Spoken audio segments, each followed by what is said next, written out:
এক দেশে হালুক নামে এক রাজা বাস করত। সে যেমনই সুদর্শন ছিল তেমনই প্রতাপশালী ছিল। তার ক্ষমতাও অনেক বেশি ছিল, যে কারণে আশেপাশে অন্যান্য দেশের রাজারাও তাকে অনেক ভয় করত। কিন্তু রাজার এত কিছু থাকার পরেও তার মনে বিন্দুমাত্র সুখ ছিল না, কেননা তার কোনো সন্তান ছিল না। একদিন রাজা এটা ভাবতে ভাবতে উদাস হয়ে বারান্দায় বসেছিলেন। এমন সময় রাজাকে চিন্তিত দেখে তার স্ত্রী এগিয়ে আসে। আপনি ঠিক আছেন তো মহারাজ? না, আমি ঠিক নেই। আমার এত ক্ষমতা, এত প্রভাব, এত ধন সম্পদ, কিন্তু আমার কোনো উত্তরসূরি নেই। আমি মরে গেলে কে দেখবে আমার এই রাজ্য? কি হবে এই ধন সম্পদ দিয়ে? রানী খুবই মর্মাহত হয়ে রাজার কথা শোনে। রানীও মনে প্রাণে একটি সন্তান চাইতেন, কিন্তু তাদের চাওয়া পূরণ হলো না। একদিন রানী পুকুর পাড়ে বসে বড়শি দিয়ে মাছ ধরছিলেন। এমন সময় পুকুর থেকে অদ্ভুত একটি মাছ উঠল। আরে, এ মাছটি দেখতে তো বেশ অদ্ভুত। আমি তো এর নামও জানি না, খেতে কেমন লাগবে কে জানে। আমাকে দয়া করে ছেড়ে দাও, আমি তোমার ইচ্ছে পূরণ করব। তুমি যা চাইবে আমি তোমাকে তাই দেব, কেননা আমি কোনো সাধারণ মাছ নই, মায়াবী মাছ আমি। মাছকে কথা বলতে দেখে রানী খুব অবাক হলেও মাছের সাথে কথা বলতে থাকে। সত্যি তুমি এটা করতে পারবে? যদি তুমি আমার ইচ্ছে পূরণ করতে পারো তাহলে আমি তোমাকে আজীবনের জন্য শান্তির জীবন উপহার দেব। বলো, তুমি আমার কাছে কি চাও? আমি একটি সন্তান চাই।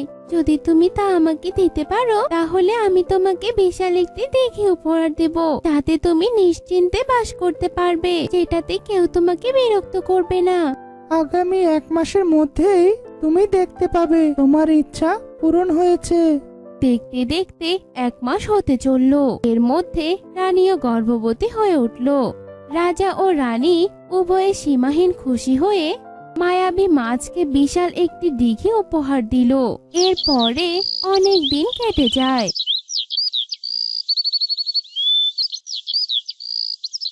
এবং রানীর বাচ্চা হওয়ার দিন ঘনিয়ে আসে। রাজার কাবুল নামে একজন সৎ ভাই ছিল। তার স্ত্রী তুরিন একদিন তাকে বলে, শুনছো, রানীর কিছুদিনের মধ্যে সন্তান হতে যাচ্ছে।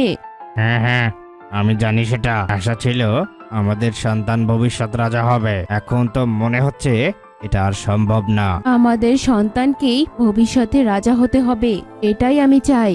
কিন্তু কিভাবে? আমার একটা পরিকল্পনা আছে এটা নিয়ে, সময় হলে বুঝতে পারবে। এখন আমি ব্যাপারটা গোপন রাখতে চাই, যাতে করে সময় মতো পরিকল্পনা সফল করতে ঝামেলা না হয়। একদিন রানীর প্রসব বেদনা শুরু হয়। দাসী এসে রাজাকে বলে, রাজা মশাই, রানীমায়ের ধাত্রী প্রয়োজন। রানীমার প্রসব বেদনা শুরু হয়েছে।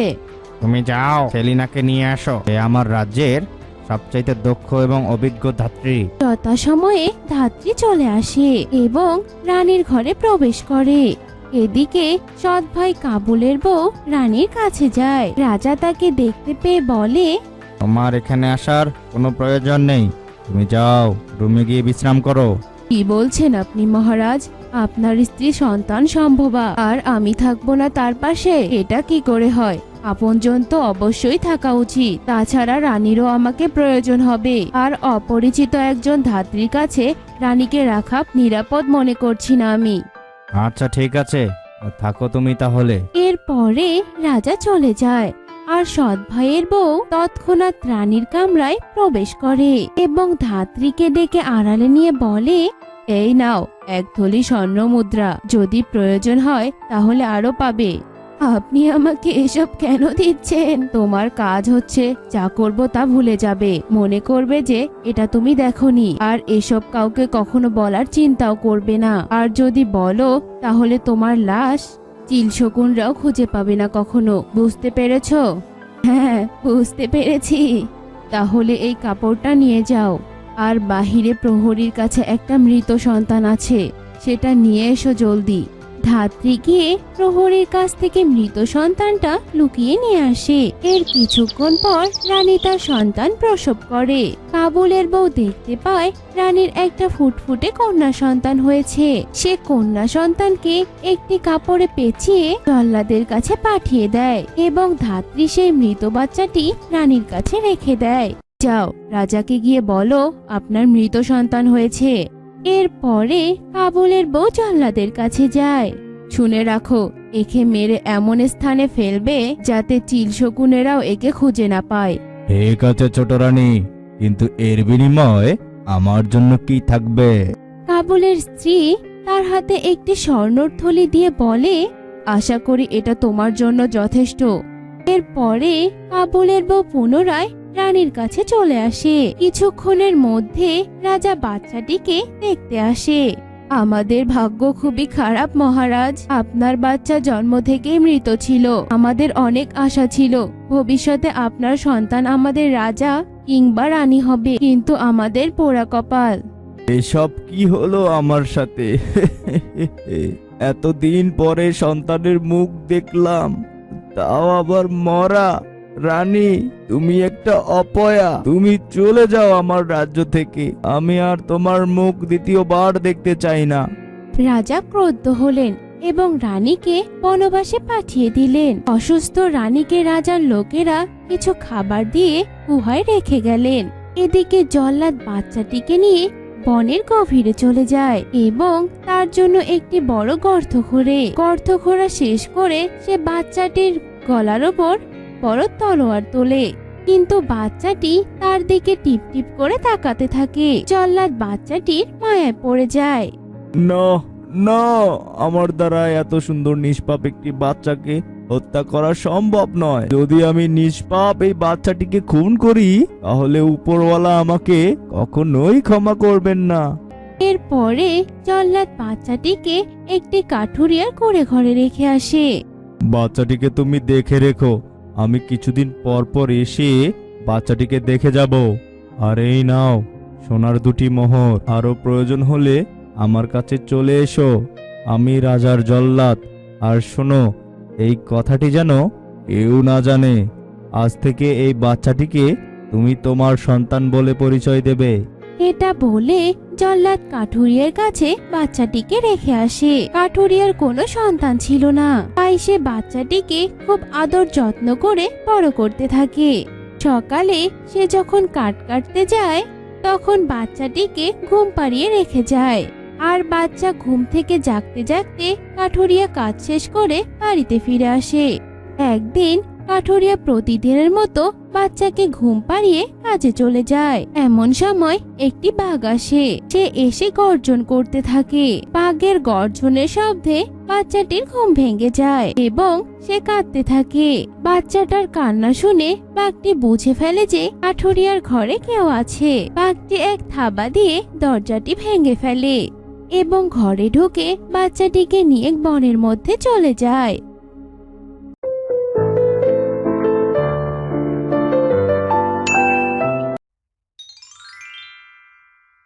কুসুমপুর গ্রামের দক্ষিণে এক ঘন জঙ্গল ছিল। ওই জঙ্গলের দক্ষিণে বাস করত এক গর্ভবতী নাগিন। নাগিন সব সময় তার বাচ্চা হওয়ার অপেক্ষায় থাকতো। ওই জঙ্গলে বসবাস করত এক প্রসিদ্ধ প্রেতাত্মা, যে কিনা নাগিনদের বাচ্চার রক্ত খেয়ে আরো বেশি শক্তিশালী হতো। সেই প্রেতাত্মার নাম ছিল কঙ্গনা। সেই কঙ্গনার ভয়ে দিন কাটতো নাগিনদের। সোনা, তুই কবে পৃথিবীতে আসবি সোনা? ওই প্রেতাত্মা যে তোকে খাওয়ার জন্য ওট পেতে আছে। না না, আমি আমার সন্তানের কোনো কিছুই হতে দেব না। তুই কোনো চিন্তা করিস না সোনা, তোর মা আছে তো, তোর মা তোকে বাঁচাবে। নাগিনের এসব কথা পাশে দাঁড়িয়ে ওই কঙ্গনার প্রেতাত্মা শুনছিল। বোকা নাগিন, তুই কিনা বাঁচাবি তোর বাচ্চাকে? না না, সেটা তো কখনোই হবে না। আমি তোর বাচ্চাকে খাবোই খাবো, আর আগের তুলনায় আরো বেশি শক্তিশালী হব। তোর বাচ্চাকে কেউই আমার হাত থেকে রক্ষা করতে পারবে না রে। আমি আগে যেমন তোর বাচ্চাকে খেয়েছি, এবারও ঠিক তেমনি আমি তোর বাচ্চাকে খাবো। এই বলে কঙ্গনার প্রেতাত্মা সেখান থেকে চলে যায়। আর কিছুদিন পরেই নাগিন একটা ফুটফুটে কন্যা সন্তানের জন্ম দেয়। আর নাগিন তার কন্যা সন্তানকে দেখে ভীষণ খুশি হয়ে যায়। আমার ছানা, এটা এটা আমার ছানা, কি মায়া ভরা মুখ, আর কি ফুটফুটে। কিন্তু মা, আমি তোকে কি করে ওই কঙ্গনা প্রেতাত্মার হাত থেকে বাঁচাবো রে মা? ও যে আমার আগের পাঁচটা ছানাকে খেয়ে নিয়েছে। না না, আমি কিছুতেই আমার ছানাকে মরতে দেব না। এসব কথা বলতেই বাচ্চাটি কাঁদতে থাকে। একে একে মা, তুই কাঁদছিস কেন? তুই দাঁড়া, আমি তোর জন্য খেলনা নিয়ে আসছি। খেলনা দেখলে হয়তো তুই কান্না বন্ধ করবি। বাচ্চারা যে খেলনা অনেক পছন্দ করে। এই বলে নাগিন খেলনা আনতে চলে যায়। আর তখনই কঙ্গনা প্রেতাত্মা আড়াল থেকে এসব কথা শুনতে পায়, আর সে নাগিনের ছানার কাছে চলে আসে। প্রেতাত্মা নাগিনের কন্যাকে ধরে তার রক্ত খেয়ে সেখান থেকে চলে যায়। কিছুক্ষণ পর সেখানে নাগিন চলে আসে, আর নাগিন এসে তার বাচ্চাকে দেখে ভীষণ কাঁদতে থাকে। কি আমার ছানার কি হলো? ওই কঙ্গনা আমার ছানাকেও বাঁচতে দিল না। ছানারে, আমি তোকে বাঁচাতে পারলাম না। আমি যে কেন তোকে রেখে গেলাম? হে মা মনসা, আমি কি কোনোদিনও সন্তানের মুখে মা ডাক শুনতে পারবো না? মা মনসা, তুমি কি এসব কিছু দেখতে পাও না? আমি আর তোমার পুজো করব না। যদি তুমি আমাদের উপকারে আসতেই না পারো, তাহলে তুমি কিসের মা? নাগিন এসব কথা বলতেই সেখানে আলোক রশ্মি আসে, আর সেই আলোক রশ্মির ভেতর থেকে আওয়াজ আসতে শুরু করে। এভাবে কাঁদিস না, ওই প্রেতাত্মা তার শাস্তি পাবেই পাবে। প্রণাম মা। মা, আমি যে আমার সন্তানকে শুধু জন্মই দিতে পারি, কিন্তু তার মুখ থেকে মা ডাক কখনোই শুনতে পারি না। চিন্তা করিস না, এবার তোর আরো একটি বাচ্চা হবে, আর তোর সেই বাচ্চাই হবে ওই কঙ্গনা প্রেতাত্মার মরণ অস্ত্র। কিন্তু এসব কিছু কি করে হবে মা? এরপর আলোক রশ্মি নাগিনকে আশীর্বাদ করে। আমি তোকে আমার শক্তির এক অংশ দিয়েছি, এবার তোর গর্ভে যে সন্তান আসবে সে হবে অনেক শক্তিশালী। তবে হ্যাঁ, তোর বাচ্চার বয়স যখন 18 বছর হবে তখনই সে এই শক্তি পাবে। কিন্তু সেই 18 বছর ওই কঙ্গনার থেকে তোর মেয়েকে দূরে রাখতে হবে। তোর বাচ্চাই যে ওই কঙ্গনাকে মারতে পারবে। ঠিক আছে মা, আমি তাই করব। তুমি আমাকে আশীর্বাদ করো। এরপর সেই আলোক রশ্মি অদৃশ্য হয়ে যায়, আর এভাবেই কেটে যায় বেশ কিছুদিন। নাগিন আবারও গর্ভবতী হয়েছে। নাগিন সব সময় ওই কঙ্গনার থেকে নিজেকে আড়াল করে রাখতো। আমাকে কোনো গ্রামে লুকিয়ে থাকতে হবে, তবে ওই কঙ্গনা আমার বাচ্চার কোনো ক্ষতি করতে পারবে না। আমি আমার সন্তানকে কোনো মানুষের ঘরে রেখে আসলে তবে আমার সন্তান যে অনেক ভালো থাকবে।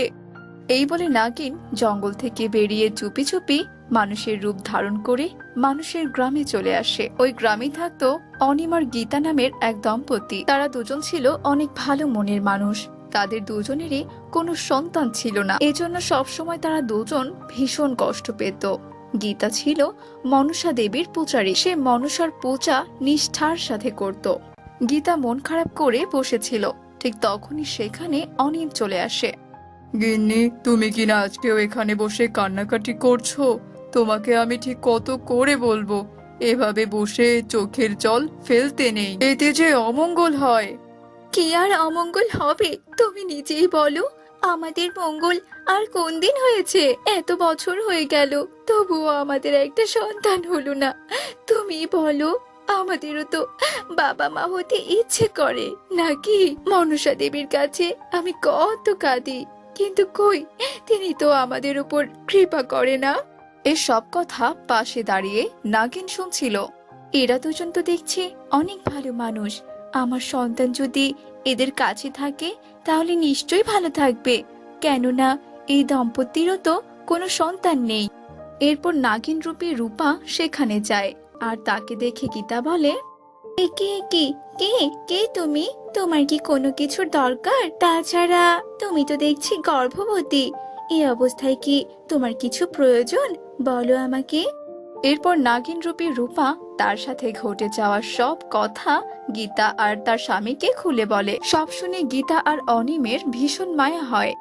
তুমি চিন্তা করো না বোন, আমি তোমার সন্তানকে নিশ্চয়ই বাঁচাবো। এবার ওই প্রেতাত্মা তোমার সন্তানের কোনো ক্ষতি করতে পারবে না, তুমি দেখে নিও।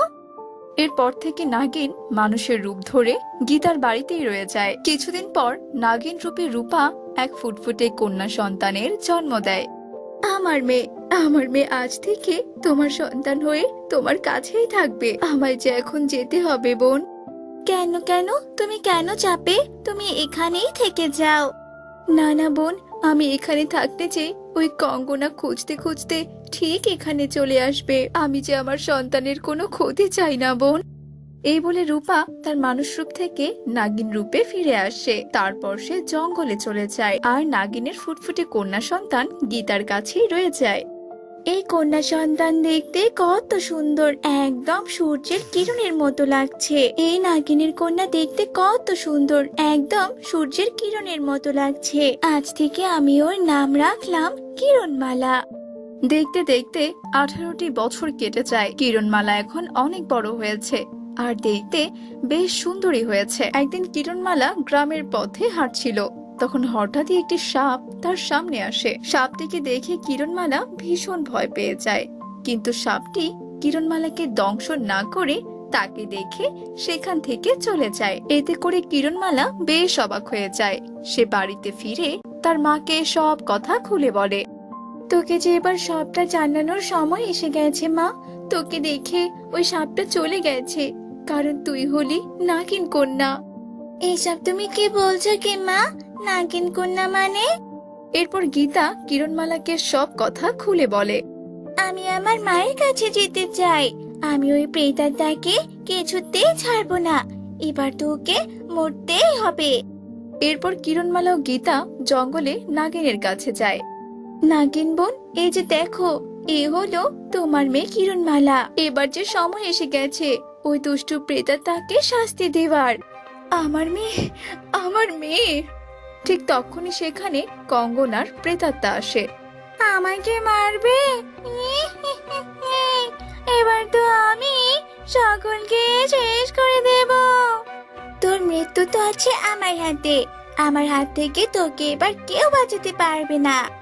এরপর নাগিন কিরণমালাকে এক মন্ত্রভূত অস্ত্র দেয় আর নাগিন কন্যা সেই অস্ত্র দিয়ে প্রেতাত্মাকে আঘাত করার সাথে সাথেই কঙ্গনার মৃত্যু হয়।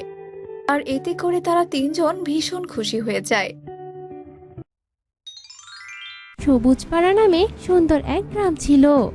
সেই গ্রামে সবকিছু স্বাভাবিকভাবে ঘটলেও হঠাৎ একদিন ঘটে গেল এক অদ্ভুত ঘটনা। গ্রামের পূর্ব পাশে পুকুর পাড়ের সামনে দেখা গেল বিশাল আকারের এক কচু শাকের গাছ। সেই কচু গাছের ডগায় বসে থাকতো এক পেতনি। কে যাচ্ছে এই পথে? আবুল ভাই নাকি? তা বাজারের ব্যাগে কি আছে দেখি। পেতনি, পেতনি, বাঁচাও, বাঁচাও।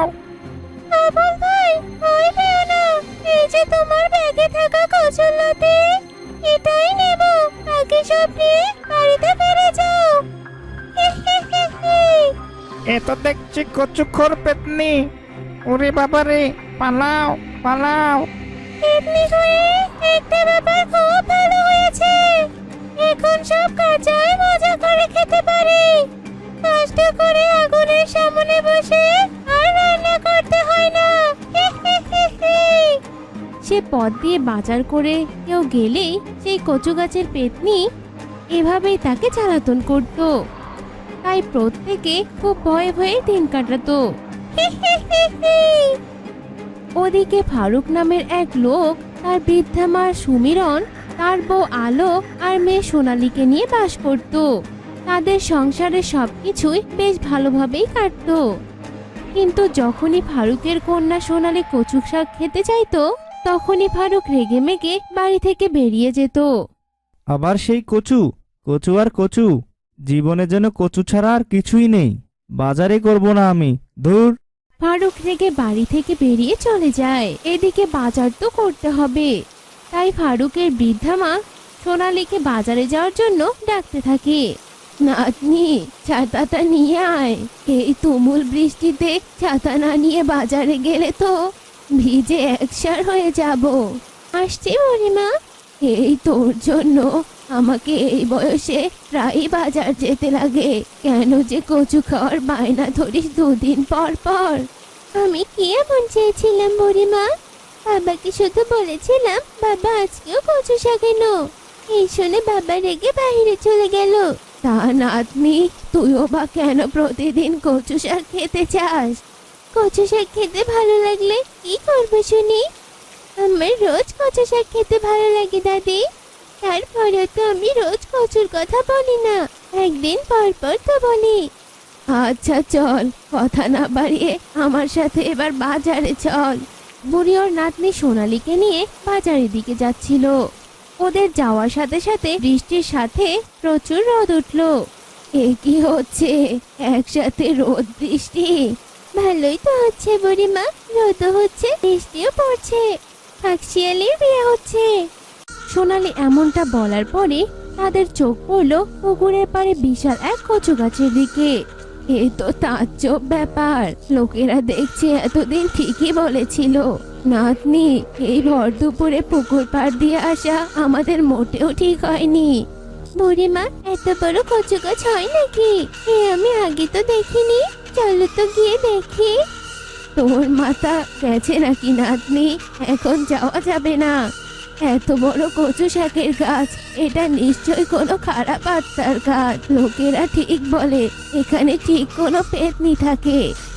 খারাপ আত্মা, পেতনি, সে আবার কি বুড়িমা? আরে ভূত প্রেত, শাকচুন্নি, পেতনি, এসবের নাম শুনিসনি? ধুর, ওসব আমি বিশ্বাস করি না। চলো তো আমার সাথে। কে যায় আমার বাড়ির সামনে দিয়ে? কে যায়? ফারুকের মেয়ে নাকি? কে? আমি? আমার কাছে আসবি নাকি? তা তুইও নাকি আমার মতো কচু শাক খেতে ভালোবাসিস? আমার কাছে চলে আয়, আমি তোকে প্রতিদিন কচু শাক খাওয়াবো।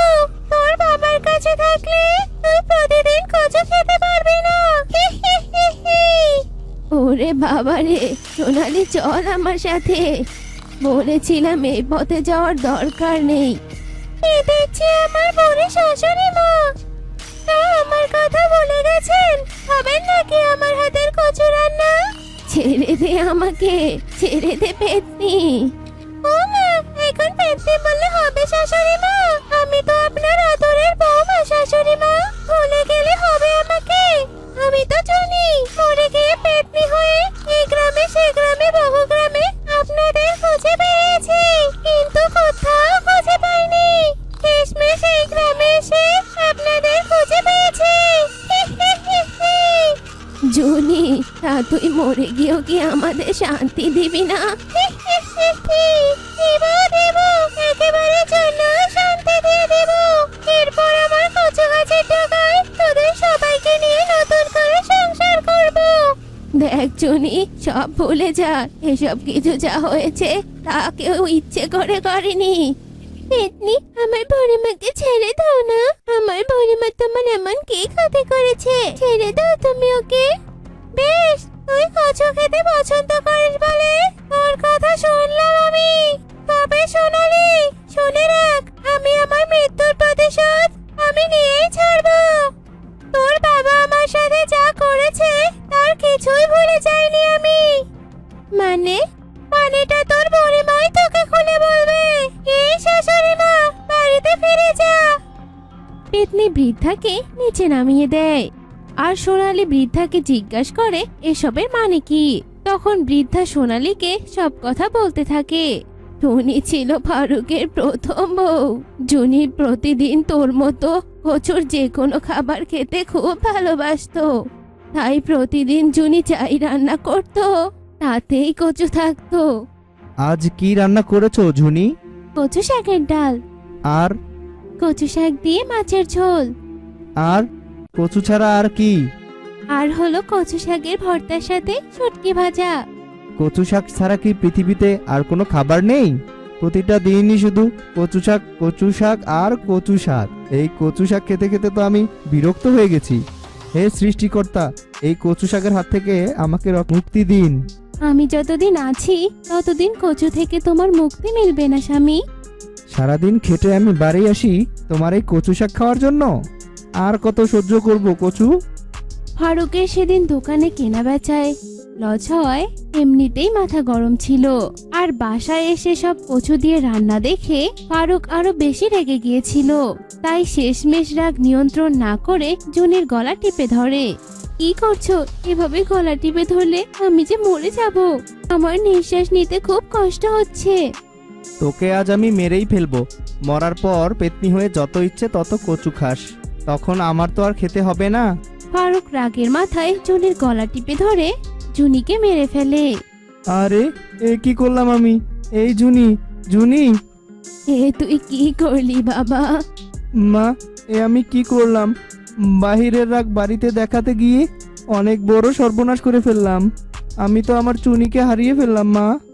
এখন আমি কি করব? শোন, এখন কিছু করতে হবে না। সবাইকে বলবি জনি হঠাৎ করে অসুস্থ হয়ে মারা গেছে, আমরা কিছু জানি না। আর ওই দিনের ঘটনার পর থেকে তোর বাবা কেমন জানি হয়ে যায়, ঠিক করে কারো সাথে কথাও বলতো না। তাই তোর বাবাকে স্বাভাবিক করার জন্য ওই গ্রাম ছেড়ে এই গ্রামে চলে আসি।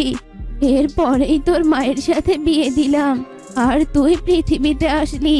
আর দেখ, এত বছর পরেও কচুর নাম শুনলে সে আটকে ওঠে। এত বছর পরে চুনির আত্মাও এই গ্রামে এসেছে। এবার তাহলে আমরা কি করবো বুড়িমা? জানি না, দেখা যাক। তোর মায়ের সাথে আলোচনা করতে হবে। এবার বাজারে চল। সেদিন রাতে ফারুকের বাসায় সবাই মিলে খেতে বসলো। যাক, আজকে সোনালির কথা মতো কচু রান্না হয়নি বাড়িতে। হ্যাঁ বাবা, আজ তোর পছন্দ মতো গরুর মাংস আর ইলিশ মাছ রান্না করেছি। হ্যাঁ দেখো, সাথে ডিম ভুনাও আছে। সবই তোমার পছন্দের রান্না। ফারুক খুশি মনে নিজের প্লেটে সব খাবার তুলে নেয়, আর হুট করে সব খাবার কচুতে পরিণত হয়। আরে এসব কি? গরুর মাংস, ইলিশ মাছ, ডিম ভুনা সব একসাথে কচুর ভর্তা, কচুর ডাল হলো কি করে? এসব কি দেখছি আমি? এই তো দেখছি ভুতুরে কাণ্ড। তখনই সোনালি হিহি করে হাসতে হাসতে বলল, কি ফারুক, খাবার পছন্দ হয়নি? কিন্তু তোকে তো আজ এই খাবারই খেতে হবে। কচু তোর খুব অপছন্দের, তাই না? এই সোনালি, কি হলো তোর? ভুলে গেছিস নাকি আমি তোর বাবা? আমার সাথে এভাবে কোন সাহসে কথা বলছিস? আমি তোর মেয়ে নই, আমি তোর বউ চুনি। আমার কথা মনে আছে? আমি তোর মেয়ের শরীরে প্রবেশ করেছি তোকে শাস্তি দেব বলে। তোকে দিনরাত 24 ঘন্টা এখন থেকে কচুই খেতে হবে। আর যদি না খাস, তুই সহ তোর পুরো পরিবারের ঘাড় মটকে দেব আমি। জুনি, তুই কচু গাছের ডগা থেকে আমার বাড়ি পর্যন্ত চলে এসেছিস। দোহাই লাগে তোর, আমার নাতনিকে ছেড়ে দে, চলে যা আমাদের জীবন থেকে। হায় উপরওয়ালা, আমার সোনালির সাথে এ কি হলো? না, আমার প্রতিশোধ না নিয়ে আমি কোথাও যাচ্ছি না, বলছি। জুনি ফারুকের কাছে আসে আর সব কচুর তরকারি এক এক করে ফারুককে খাওয়াতে থাকে। এই বুড়ি, আজ থেকে শুধু কচু খাবি। আর এই যে আমার সতীন, তুইও আজ থেকে কচু খাবি, নইলে তোর মেয়েকে কোনোদিন ফেরত পাবি না। জুনি সবাইকে জোর করে টানা কয়েকদিন কচু খাওয়াতে থাকে, আর পুরো বাড়ির জিনিসপত্র ফেলে দিয়ে কচু শাক এনে এনে বাড়ির ভেতরে ছড়িয়ে ছিটিয়ে রাখে। টুনির অত্যাচারে সবাই অতিষ্ঠ হয়ে যায়। না, আমাকে এবার কিছু একটা করতে হবে। জুনির আত্মাকে যে করে হোক শান্তি দিতে হবে, নইলে আমার ছেলের সংসার আর আমার নাতনি কাউকেই আমি বাঁচাতে পারবো না। বৃদ্ধা চুনির পায়ের সামনে বসে হাঁটু গেড়ে কাঁদতে শুরু করলো। চুনি শোনো, আমার একটা অনুরোধ রাখবে, দয়া করো। কিসের দয়া? আমি যখন কচুর তরকারি রান্না করতাম তখন তো তুইও আমার সাথে দুর্ব্যবহার করতি। আমার ভুল হয়ে গেছে, আর আমার ছেলেও ভুল করে ফেলেছিল। বাহিরের রাগ ঘরে এসে দেখানোটা ও মোটেও ঠিক করেনি। তুমি আমাদের সকলকে মাফ করে দাও। চুনি, বিশ্বাস করো, আমি যা করেছিলাম তা নিজের ইচ্ছাতে করিনি। আমি রাগের মাথায় যা করেছিলাম তার জন্য আমি সত্যিই অনেক অনুতপ্ত। আমি নিজের ভুলের জন্য আজও পস্তাই। তোমার সাথে করা অন্যায়ের জন্য আমি রাত্রে ঘুমাতেই পারি না। হ্যাঁ টুনি বোন, আমি সাক্ষী। আমি জানি সোনালীর বাবা আজও আপনার জন্য কান্নাকাটি করে। দয়া করে আমাদের সকলকে মাফ করে দিন। তাছাড়া আমার মেয়ে তো আপনার কোনো ক্ষতি করেনি, ওকে দয়া করে ছেড়ে দিন আপনি। সকলের কথা শুনে টুনির খুব খারাপ লাগে, আর ফারুক চুনির কাছে হাত জোর করে ক্ষমা চাওয়ায় টুনিরও মুক্তি মিলে। টুনি তখন বলে, এই ফারুক, তুমি যদি আগেই আমার আত্মার কাছে হাত জোর করে এভাবে মন থেকে ক্ষমা চাইতে, তাহলে অনেক আগেই আমার মুক্তি হয়ে যেত। আজ তুমি নিজের মন থেকে ক্ষমা চেয়েছো, তাই আমি আজ আমার এই পেতনি জীবন থেকে মুক্তি পাবো। তবে হ্যাঁ, যাওয়ার আগে একটা কথা বলে যাচ্ছি, আমার সাথে যা করেছো তা আলোর সাথে করো না। বাহিরের রাগকে ঘরে এনো না। সোনালীকেও ওর পছন্দের খাবার খেতে নিষেধ করো না। এই বলে চুনির আত্মা সেখান থেকে চলে যায়, আর সোনালীও চুনির কবল থেকে মুক্তি পায়। এরপর থেকে ফারুকও সোনালীর পছন্দের খাবার নিয়ে কথা বলেনি।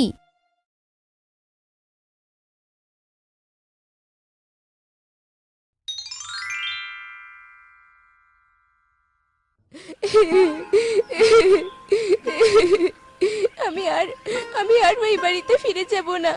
মা চলে যাবার পর তো বাবা আমাকে সুখী রাখার জন্য আরো দুটো বিয়ে করলো, কিন্তু কিন্তু দুই সৎ মারা তো আমার জীবনটাকে একদম নরক বানিয়ে দিয়েছে।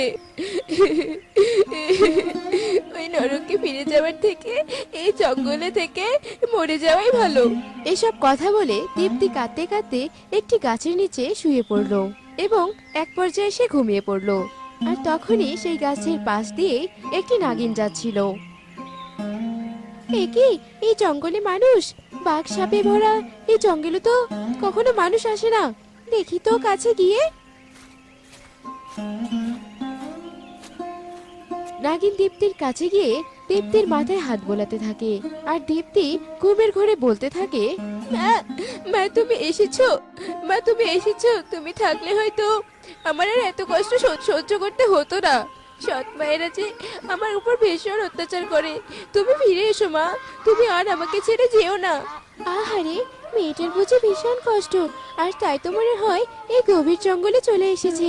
নাগিনের কথা শুনে দীপ্তির ঘুম ভেঙে যায়, আর নাগিনকে দেখে দীপ্তি ভীষণ ভয় পেয়ে যায়। কি নাগিন, আমার ক্ষতি করো না। ভয় পেও না মা, আমি নাগিন হলেও আমি তোমার কোনো ক্ষতি করব না। কিন্তু তুমি যদি এই জঙ্গলে থাকো তাহলে তোমার অনেক বড় ক্ষতি হয়ে যাবে। এখানে বাঘ আর সাপের মতো অনেক হিংস্র প্রাণী আছে। থাকুক, দরকার পড়লে আমি সেই হিংস্র প্রাণীদের কাছেই প্রাণ দেব, তবুও আমি আর বাড়িতে ফিরে যাব না। কেঁদো না মা, তুমি শান্ত হও আর বাড়িতে ফিরে যাও। আমি তোমার জীবনে শান্তি ফেরানোর ব্যবস্থা করব। তুমি আমার কথার উপর ভরসা করে বাড়িতে ফিরে যাও। নাগিনের কথা শুনে দীপ্তি বাড়িতে ফিরে যায়।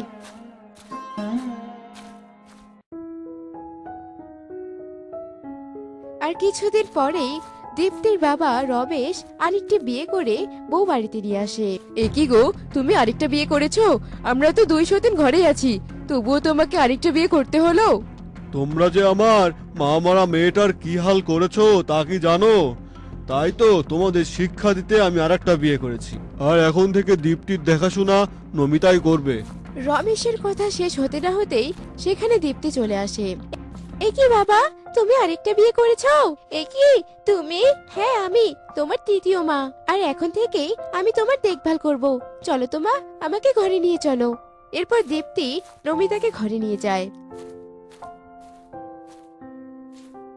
নমিতাকে দেখে দীপ্তি ভীষণ খুশি ছিল, আর নমিতাও দীপ্তিকে প্রায় আপন করে নেয়। এবার কিরে হবে ছোট, নতুন বউ যদি দীপ্তিকে আমাদের থেকে বেশি দেখাশোনা করে তাহলে তো রমেশ আমাদের দিকে ফিরেও তাকাবে না।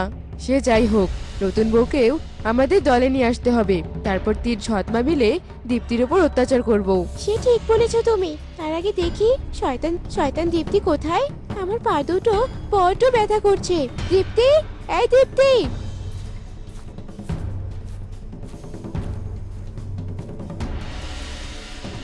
হ্যাঁ মেজমা বলো, আসলে আমি ভাত খাচ্ছিলাম তো, তাই আসতে একটু দেরি হয়ে গেল। আর অজুহাত দিতে হবে না, তোর যে কি কাণ্ড সেটা আমি ভালো করেই জানি। এখন অযথা কথা রেখে আমার পা দুটো টিপে দে তো দেখি, আমার পা দুটো টিপে দে তো দেখি, আমার পা দুটো যে বড্ড ব্যথা করছে। মা, আমি তো ভাত খাচ্ছিলাম, খেয়ে এসে দেই। তোর এত বড় সাহস, তুই আমার কথা শুনিস না তাই না?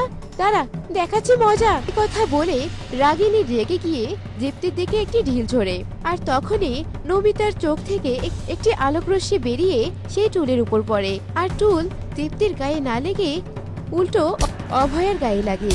তোর এত বড় সাহস, তুই আমাকে আঘাত করিস? তোর 12টা আমি আজকে বাজাবো। এরপর টুল নিয়ে অভয়া রাগিনীকে ছুঁড়ে মারে, আর এরপর রাগিনী এবং অভয়ের মাঝে মারামারি শুরু হয়ে যায়। দেখেছো যুথি, কিভাবে তোমাকে তোমার সৎমায়েদের হাত থেকে বাঁচালাম? সত্যি তুমি আমাকে খুব বাঁচিয়েছো। বড় মা আর মেজো মার মাঝে যে মারামারি হচ্ছে না, তাতে আমার খুব মজা লাগছে। দীপ্তি আর রাগিনী যখন এসব কথা বলছিল, তখনই জানালা দিয়ে অভয়া এবং রাগিনী এই সব কথাই শুনতে পায়। সে কি রে, এই ছোট বউ তাহলে একজন নাগিন? এই নাগিনী এতদিন এই বাড়িতে ছিল আর আমাদের কবল থেকে দীপ্তিকে বাঁচাচ্ছে। সে যাই হোক, এই নাগিনকে এই বাড়িতে আর থাকতে দেয়া যাবে না। এই নাগিনকে এই বাড়ি থেকে তাড়াতেই হবে মেজো, না হলে আমাদের উদ্দেশ্য কখনোই পূরণ হবে না। এসব বলে অভয়া এবং রাগিনী সেখান থেকে চলে যায়, আর এভাবেই বেশ কিছুদিন কেটে যায়। একদিন নমিতা দীপ্তি এবং রমেশকে খেতে দিচ্ছিল, আর তখনই অভয়া এবং রাগিনী সেখানে একটি সাপুরিকে নিয়ে চলে আসে। একই, তোমরা হঠাৎ সাপুরিয়াকে নিয়ে এসেছো? এই বাড়িতে তো কোনো সাপ নেই, তাহলে সাপুরিয়া দিয়ে কি হবে? সাপ আছে কিনা সেটা এক্ষুনি দেখতে পাবে। আর এতদিন তো আমরা একটি সাপের সঙ্গেই ছিলাম, তুমি তো একটি সাপকে বিয়ে করে বাড়িতে নিয়ে এসেছো। একই সাপুরে, তুমি তাকিয়ে দেখছো কি? তুমি তোমার কাজ শুরু করো। অভয়ের কথা মতো সাপুরিয়া দিন বাজাতে শুরু করে, এবং দিনের শব্দ শুনে নমিতা তার নাগিন রূপ ধারণ করে। এই কি নমিতা, তুমি তাহলে মানুষ নও? আর আমি তোমাকে আমাদের বাসায় নিয়ে এসেছিলাম নমিতাকে দেখাশোনা করার জন্য। তুমি তো যে কোনো সময় আমার দীপ্তির ক্ষতি করে দিতে পারো। তোমার থেকে রাগিনী আর অভয় তো অনেক ভালো। তুমি এক্ষুনি চলে যাও আমার বাড়ি থেকে, নয়তো আমি কিন্তু তোমাকে সাপুরিয়ার হাতে তুলে দেব। রমেশের মুখে এমন কথা শুনে নাগিনী সেখান থেকে তাড়াহুড়ো করে চলে যায়।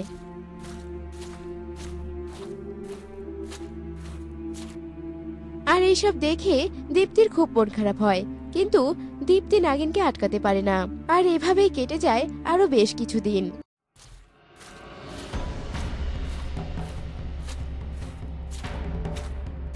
দীপ্তিমা, দীপ্তিমা, কোথায় তুই? তাড়াতাড়ি আয় মা। রমেশের চিৎকার শুনে অভয়া, রাগিনী এবং দীপ্তি সেখানে চলে আসে। একি বাবা, তুমি এভাবে মাটিতে পড়ে আছো কেন? কেন পড়ে আছে দেখতে পাচ্ছিস না? তোর বাবাকে যে সাপে দংশন করেছে।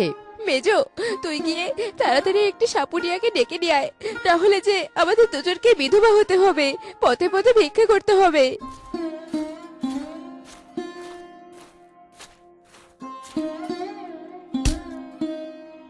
অভয়ের কথা মতো রাগিনী গিয়ে একটি সাপুরিয়াকে ডেকে নিয়ে আসে, আর সাপুরিয়ে রমেশের পায়ের দাগটি দেখে ভীষণ অবাক হয়ে যায়। সর্বনাশ, এই তো কোনো সাধারণ সাপের দংশন নয়। রমেশকে তো কাল নাগিনী দংশন করেছে। ওকে বাঁচানোর ক্ষমতা আমার নেই। ও তোমাদের সাহায্য একমাত্র নাগিন করতে পারে, যে নাগিনকে তোমরা কয়েকদিন আগে তাড়িয়ে দিয়েছিলে। বলছি কি সাপুরিয়া সর্দার, আমরা তো ওই নাগিনকে কিছুদিন আগে ষড়যন্ত্র করে তাড়িয়েছি। এখন আমরা ওই নাগিনকে আবার কোথায় পাবো? আমরা সেই নাগিনকে না পেলেও দীপ্তি সেই নাগিনকে পেতে পারে। মা দীপ্তি, দেখ তোর বাবা কিভাবে মাটিতে পড়ে আছে। তুই গিয়ে ওই নাগিনকে ডেকে নিয়ে আয়।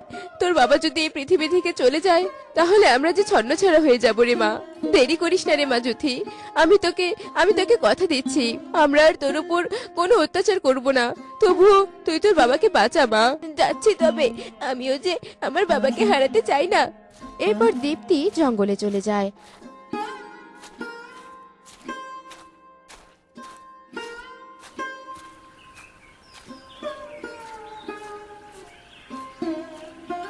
আর নাগিনের সাথে দীপ্তির দেখা হয়ে যায়।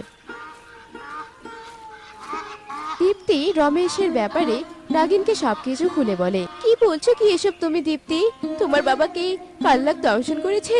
তাহলে এক্ষুনি যাব আমি তোমার বাবাকে বাঁচাতে।